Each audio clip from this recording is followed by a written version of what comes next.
എനിക്കിപ്പോൾ ഞാൻ മീശ മാത്രം വെച്ചിട്ടുള്ള സമയത്ത് അങ്ങനെയുള്ള അപ്പിയറൻസിൽ വരുമ്പോൾ ഭയങ്കരമായിട്ട് അച്ഛൻ്റെ ഒരു സിമിലാരിറ്റി ഉള്ള പോലെ എനിക്ക് ഫീൽ ചെയ്യാറുണ്ട്.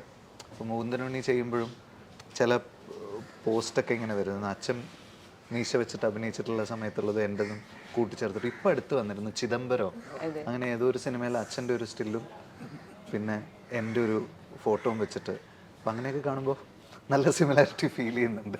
അല്ല അത് കൃത്യമായിട്ട് എല്ലാവരും പോലീസ് വേഷവും പിന്നെ ചെറിയ മീശ പിരിയൊക്കെ നിന്നപ്പോ മറ്റേ സന്മനസ്സുള്ള സമാധാനം അങ്ങനെ കുറെ സാധനങ്ങൾ നമുക്ക് അതിനകത്ത് വർക്ക്ഔട്ട് ചെയ്ത് കിട്ടിയിട്ടുണ്ട്. നമുക്ക് അതുകൊണ്ട് പെർഫോം ചെയ്യുമ്പോൾ ഒരു എനർജി കിട്ടും, ഒരു ഇച്ചിരി എക്സാജറേറ്റ് ചെയ്തൊക്കെ ചെയ്യാം എന്നുള്ളൊരു ധൈര്യം വരും. അതെ അതെ അതെ. ഇപ്പൊ ഞാനായിട്ട് നിൽക്കുമ്പോൾ എനിക്ക് ആ ധൈര്യം കിട്ടൂല. അല്ല അച്ഛൻ തിരിച്ചു വരുന്ന ഒരു സിനിമയാണ് അല്ലേ, അച്ഛൻ അസുഖം കഴിഞ്ഞിട്ട് തിരിച്ചു വരുന്ന സിനിമ. അച്ഛൻ ഭയങ്കര എൻജോയ് ചെയ്ത് അഭിനയിച്ച സിനിമയാണ്. ഞാൻ അച്ഛൻ്റെ അടുത്ത് ഇത് തിരിച്ചു വരുന്നതിനെ കുറിച്ച് ചോദിച്ചപ്പോൾ ഒത്തിരി എന്നോട് കുറേ, ഞാൻ എപ്പോഴും അച്ഛനായിട്ട് അപ്ഡേറ്റ് ചെയ്യുന്ന ആളാണ്, കുറേ കാര്യങ്ങൾ പറഞ്ഞു. ഞാൻ ഇങ്ങനെ അഭിനയിക്കുകയാണ്. എനിക്ക് അച്ഛൻ പറഞ്ഞൊരു കൗണ്ടർ, അന്ന് പൂജയ്ക്ക് പറഞ്ഞൊരു കൗണ്ടർ, ഞാൻ വിനീത് അഭിനയിക്കുമോ, രസകരമായിട്ടുള്ള കൗണ്ടറുകളുണ്ടല്ലോ അങ്ങനെ. അതെ, ഈ അഭിനയിക്കുന്ന സമയത്ത് എനിക്ക് ആ പോലീസ് സ്റ്റേഷൻ കോടതിയിലെ സീനൊക്കെ കാണുമ്പം അച്ഛനിലേക്ക് ഒരു നോട്ടം വരുന്നുണ്ട് അല്ലേ, അച്ഛന് ഒരു ചിരിച്ചുകൊണ്ടൊരു നോട്ടം തിരിച്ച് ഉണ്ട്. അതൊക്കെ ഭയങ്കരമായിട്ട് ആഴത്തിൽ ആളുകൾ ഏറ്റെടുത്തു എന്നുള്ളതാണ്. അപ്പോൾ സിനിമയിൽ എന്തൊക്കെ കാണുന്നതാണ് നമ്മൾ പ്രതീക്ഷിക്കുന്നത്. അതെ അതെ. അല്ല അത് എനിക്കും ഭയങ്കര ക്യൂരിയോസിറ്റി ഉണ്ട്. ഇപ്പോൾ കുറേ നാൾ കഴിഞ്ഞിട്ട് അച്ഛൻ ത്രൂ ഔട്ടുള്ളൊരു സിനിമ വരുമ്പോൾ അതെങ്ങനെ റിസീവ് ചെയ്യും എന്നുള്ള ഇതൊക്കെ. അപ്പോൾ ഇത് ചെയ്യുന്ന സമയത്താണെങ്കിലും നമുക്ക് കുറേ ചാലഞ്ചസ് ഉണ്ടല്ലോ, ഹെൽത്ത് വൈസുള്ള കാര്യങ്ങളൊക്കെ ഉള്ളതുകൊണ്ട്. അപ്പോൾ ഇതിൻ്റെ ലൊക്കേഷൻസ് വരെ ഇവർ കണ്ടുപിടിച്ചതൊക്കെ അങ്ങനെയാണ്. അച്ഛന് എളുപ്പത്തിൽ പോയി വരാൻ പറ്റുന്ന രീതിയിലൊക്കെ അങ്ങനെ ഒരുപാട് കാര്യങ്ങൾ അച്ഛൻ്റെ അറൗണ്ടാണ് ഇതിൻ്റെ അണിയറക്കാരും പ്ലാൻ ചെയ്തിട്ടുള്ളത്. അപ്പോൾ അതുകൊണ്ടൊക്കെയാണ് ഇതിങ്ങനെ നമുക്ക് ചെയ്യാനും പറ്റിയിട്ടുള്ളത്. അടുപ്പിച്ച് മഹാസുബേറിൻ്റെ രണ്ടാമത്തെ സിനിമയിൽ വരാണ്. മഹാസുബേർ എന്ന് പറഞ്ഞ കുറേ സിനിമകൾ ഇത് ഹിറ്റടിച്ച ആളാണ്. സുബേറിൻ്റെ ഒരു സിനിമ കുറുക്കൻ റിലീസ് ആകുന്നതിന് മുമ്പ് തന്നെ അമ്മാവൻ്റെ സിനിമ, അമ്മാവൻ ഡയറക്റ്റ് ചെയ്യുന്ന, മോഹൻ ചേട്ടൻ ഡയറക്റ്റ് ചെയ്യുന്ന സിനിമയിലേക്ക് വീണ്ടും വിനീത് വരികയാണ്. അത് ഭയങ്കര, നിങ്ങൾ തമ്മിൽ ഭയങ്കര അറ്റാച്ച്മെന്റ് ആയിരുന്നു ഒറ്റ സിനിമയോട് കൂടി.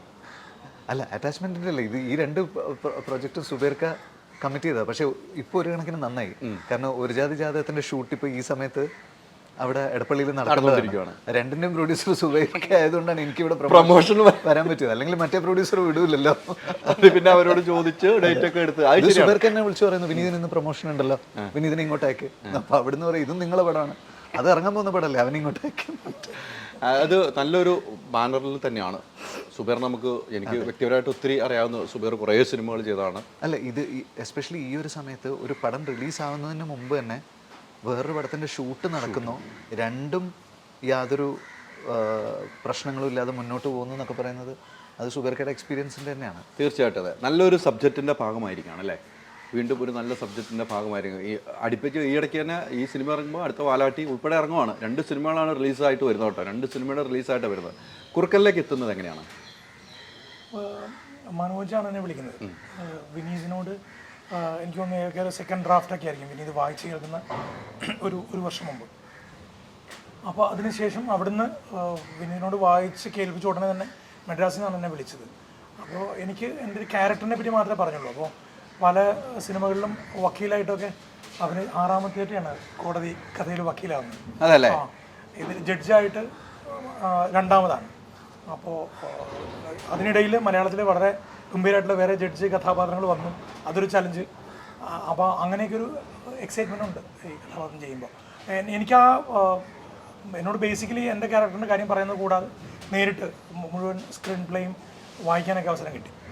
അല്ല ജഡ്ജ് ഗംഭീരമായിട്ടാണ് ചെയ്തിരിക്കുന്നത് അതിനകത്ത്. അത് പറയണം, ശ്രീകാന്ത് ഏട്ടൻ ഭയങ്കര രസമാണ്. നമ്മൾ പെർഫോം ചെയ്യുമ്പോൾ ഇവർ തമ്മിലുള്ള കെമിസ്ട്രി ഉണ്ടല്ലോ. കാരണം ഞാൻ ഇവരുടെ സീക്വൻസ് എടുക്കുമ്പോൾ എനിക്കില്ലെങ്കിൽ പോലും ഞാനവിടെ നോക്കിക്കാറുണ്ട്. ഭയങ്കര രസമാണ്.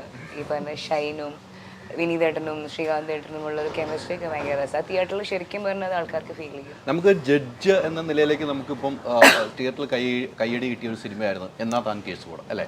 ഗംഭീര ജഡ്ജിന്റെ പെർഫോമൻസ് കുഞ്ഞുകുഞ്ഞ മാസ്റ്റർ ഗംഭീരമായിട്ട് ചെയ്തത്. അത് ആ ഒരു രീതി മാറ്റിയിട്ട് വേറെ രീതിക്കാണ് അത് പിടിച്ചിരിക്കുന്നത്. ആ ഹ്യൂമർ ശരിക്കും വേറെ രീതിക്ക് വർക്കൗട്ട് ചെയ്തിട്ടുണ്ട്. എനിക്ക് നമ്മൾ ട്രെയിലർ മാത്രമേ കണ്ടിട്ടുള്ളൂ, ഇനി സിനിമ കാണുമ്പോൾ എന്തുമാത്രം ഉണ്ടെന്നുള്ള പ്രഷറാണ് തീരുമാനിക്കണം അല്ലേ. ഇതിൽ അത് ശരിക്കും നേരത്തെ ഇത്തരത്തിലുള്ള പരിപാടികളെല്ലാം മനസ്സിലാക്കിക്കൊണ്ട് തന്നെയാണ് എൻ്റെ അടുത്തേക്ക്. ഇപ്പം ആ സ്ക്രീൻ പ്ലേ എഴുതുന്ന സമയത്ത് തന്നെ ഇങ്ങനെയൊക്കെ ആയിരിക്കണം എന്നൊരു ധാരണയോട് കൂടിയിട്ടാണ്, അങ്ങനെയാണ് ഞാൻ കാസ്റ്റ് ചെയ്യപ്പെട്ടത്. ഇതിനു മുമ്പുള്ള എൻ്റെ ജഡ്ജ് കഥാപാത്രം കക്ഷിയമ്മണിപ്പള്ളിയിലുള്ളത് കണ്ടിട്ടുണ്ടാവും. അതെ അതെ അതെ അതെ. കണ്ടോന്ന് ചോദിച്ചില്ല. എന്നാലും പിന്നെ ബേസിക്കലി ഞങ്ങൾ കുറേ നേരം സംസാരിക്കുമ്പോഴും അങ്ങനെയൊക്കെയാണല്ലോ. അപ്പോൾ അങ്ങനൊരു ധാരണയോട് കൂടിയിട്ട് തുടങ്ങി വെച്ചതാണ്. ഇനിയിപ്പോൾ എന്താ പറയുക, കമ്പാരിസൺ ഒന്നുമില്ല. അങ്ങനെ എൻ്റെ പ്രിവ്യൂസ് കണ്ടിട്ടും പിന്നെ പല ഘട്ടങ്ങളിലും ഇത് കണ്ടിട്ടുള്ള നമ്മുടെ കൂടെ വർക്ക് ചെയ്തിട്ടുള്ള ആൾക്കാരൊക്കെ ഇതുപോലെ പറയുമ്പോൾ പിന്നെ കൂടെ അവിടെ ഷൂട്ടിങ്ങിൻ്റെ സമയത്തൊക്കെ നടന്നവർക്ക് നന്നായി രസമുണ്ട് എന്ന് പറയുമ്പോൾ ഒരു സന്തോഷം. പക്ഷേ ഫൈനൽ റിസൾട്ട് ഇനിയിപ്പോൾ 27-ാം തീയതി റിലീസ് ചെയ്യുമ്പോഴാണ് അറിയേണ്ടത്. വലിയ സന്തോഷം. പ്രേക്ഷകർ തന്നെ തീരുമാനിക്കണം, അത് ഉറപ്പാണ്. ഗൗരി വിനീതിന്റെ പേരായിട്ടാണ് അഭിനയിക്കുന്നത്. അത് വലിയൊരു ഭാഗ്യമായിട്ട് തീർച്ചയായിട്ടും. കാരണം ഞാൻ ഈ സിനിമയിൽ എന്നെ അട്രാക്ട് ചെയ്ത മെയിൻ ഫാക്ടർ അതായിരുന്നു. മനോജ് ചേട്ടൻ പറയുമ്പോൾ എടാ വിനീതിന്റെ വൈഫാണ് എന്നാണ്. ഓക്കെ, കാരണം ബിജു ചേട്ടനും സുരേഷ് ചേട്ടനും കഴിഞ്ഞിട്ട് എല്ലാവർക്കും ഭയങ്കര ഒരു ഇതുണ്ടായിരുന്നു. ഈവൻ എനിക്ക് തന്നെയാണെങ്കിലും ഓക്കെ ആവുമോ എന്നുള്ള സംഭവം. ഓക്കെ അല്ലേ? അല്ല, ഇതിലെന്താന്ന് വെച്ച് കഴിഞ്ഞാല് ഞങ്ങളുടെ ഈ ക്യാരക്ടേഴ്സിന്റെ റിലേഷൻഷിപ്പ് എങ്ങനെയാന്ന് വെച്ച് കഴിഞ്ഞാൽ ഇവർ രണ്ടുപേരും ഓക്കെ അല്ല. അതുകൊണ്ട് ഭയങ്കര രസമായിരുന്നു സീനുകൾ. ഞങ്ങളുടെ ചില സീനുകളൊക്കെ പ്ലേ ചെയ്യുന്ന സമയത്ത് നമ്മൾ ശരിക്കും എൻജോയ് ചെയ്തിട്ടുണ്ട്. ട്രെയിലറിലുണ്ടല്ലോ. അതെ അതെ. ഗൗരി ചെയ്ത ക്യാരക്ടറിന് പുച്ഛമാണ് ഇയാളോട്. ഇയാൾ ഇന്ന് നെറ്റ്ഫ്ലിക്സ് കണ്ടോണ്ടിരിക്കുക. അപ്പൊ ഇവരെ അടുത്ത് വന്നിട്ട് പറയാം, ആ സബ് ടൈറ്റിൽസും കൂടെ ഉള്ളൂ, നല്ല മനസ്സിലാവണ്ടേ. ആ രീതിയിലാണ് ഹസ്ബൻഡിനോടുള്ള സമീപനം. പരിപാടി അങ്ങനെയാണ് സിനിമയുടെ മൊത്തം. കാരണം ഈ ക്യാരക്ടർ കുറച്ചേ ഉള്ളൂ. സിനിമയിൽ തന്നെ കാണുമ്പോൾ അറിയാൻ പറ്റും. ഫുൾ വരുന്ന ഒരു ലെങ്തി ക്യാരക്ടർ അല്ല, പക്ഷെ ഉള്ള പോർഷനൊക്കെ എന്നും ആൾക്കാരുടെ മനസ്സിൽ നിൽക്കുന്നത്. അല്ല, നമ്മൾ ചെയ്യുന്ന ഒരു സീനാണെങ്കിൽ പ്രേക്ഷകർ ഇറങ്ങുമ്പോൾ മനസ്സിൽ തട്ടിയാൽ മതി, നമ്മളൊരു കലാകാരിയായി മാറിയാണ്. അതെ അതെ. ഏറ്റവും ഞാൻ പറഞ്ഞു, ചേട്ടൻ പറഞ്ഞ ഫസ്റ്റ് വിനീതേട്ടൻ്റെ പേരായി. അതാണ് ഏറ്റവും. പിന്നെ എന്ന് വെച്ചാൽ ഞാനും ഫുൾ കുറച്ചുള്ളെങ്കിൽ പോലും മനോജൻ്റെ അടുത്ത് ഫുൾ സ്ക്രിപ്റ്റ് വായിച്ചിട്ടാണ്. ഞാൻ എപ്പോഴും സ്ക്രിപ്റ്റ് ഫുൾ വായിച്ചിട്ടാണ് ഒരു ക്യാരക്ടർ ഡിസിഷൻ എടുക്കുന്നതൊക്കെ ചെയ്യാം എന്നുള്ളത്. സോ അത് വായിച്ചപ്പോഴും ഞാൻ പറഞ്ഞു ഞാൻ ചെയ്യുന്നു എന്ന് പറഞ്ഞത്. അല്ല, അത് വലിയൊരു ഭാഗ്യം തന്നെയാണ് ഗൗരി. ഞാൻ നേരത്തെ പറഞ്ഞ പോലെ വലിയ ഭാഗ്യമാണ്. വിനീതിനെ പോലെ ഒരു ആക്ടർ, ഡയറക്ടർ, എല്ലാ നിലയിലേക്ക് നിൽക്കുന്ന ആളുടെ ഒരു പേരായിട്ട് അഭിനയിക്കാൻ ഒത്തിരി ആളുകൾ ഇവിടെ ഉണ്ട് അല്ലേ? അത് ഒരു സെലക്ട് ചെയ്യണമെങ്കിൽ സ്ക്രിപ്റ്റ് റൈറ്റർ തന്നെ സെലക്ട് ചെയ്തതാണ്. സ്ക്രിപ്റ്റ് റൈറ്ററും ഡയറക്ടറും സെലക്ട് ചെയ്ത് വിനീതിൻ്റെ അടുത്ത് പറയും. വിനീത് അത് ഉൾക്കൊള്ളാനും കൂടെ ഒരു മനസ്സ് വേണം. പല താരങ്ങളും ഉൾക്കൊള്ളാത്ത ഗൗരി ഓൾറെഡി അയ്യപ്പനും അല്ല, അത് പെർഫോമൻസ് വേറെ. അത് അതിൽ നിന്നാലോ ഗൗരിയായി മാറിയത്. ആ ക്യാരക്ടർ നമുക്ക് എല്ലാവർക്കും മനസ്സിൽ ഇപ്പോഴും ഹാങ് ഓവർ ഉണ്ടാക്കിയ ഗൗരി പുറത്തു പോയാൽ ഇപ്പോഴും അറിയുന്നത് അയ്യപ്പനും ഘോഷിയുടെ ക്യാരക്ടർ. ഇനി അറിയേണ്ട കുറുക്കന്റെ ക്യാരക്ടർ വെച്ചായിരിക്കും. അല്ല, അതിൽ രാജുവായിട്ട് ഗൗരിയുടെ ഒരു സീക്വൻസ് ഉണ്ട്. ആ പെർഫോമൻസ് ഒക്കെ ഗംഭീരമല്ലേ കാണുമ്പോൾ നമുക്ക് സച്ചിയേട്ടൻ ഇനിയും വേണമായിരുന്നു, ഇനി ഒരുപാട് നാൾ വേണമായിരുന്നു എന്ന് തോന്നുന്നു. ആ സീനൊക്കെ ഭയങ്കരമായിട്ട്. അല്ല, അത് ഇപ്പൊ ചേട്ടൻ പറഞ്ഞ കറക്റ്റാണ്. ഇപ്പോൾ അയ്യപ്പനും ഘോഷി കഴിഞ്ഞ് 3 years ആയി. ഇപ്പോഴും എന്നെ ആൾക്കാർ കണ്ണമ്മ വിളിക്കുന്നത്.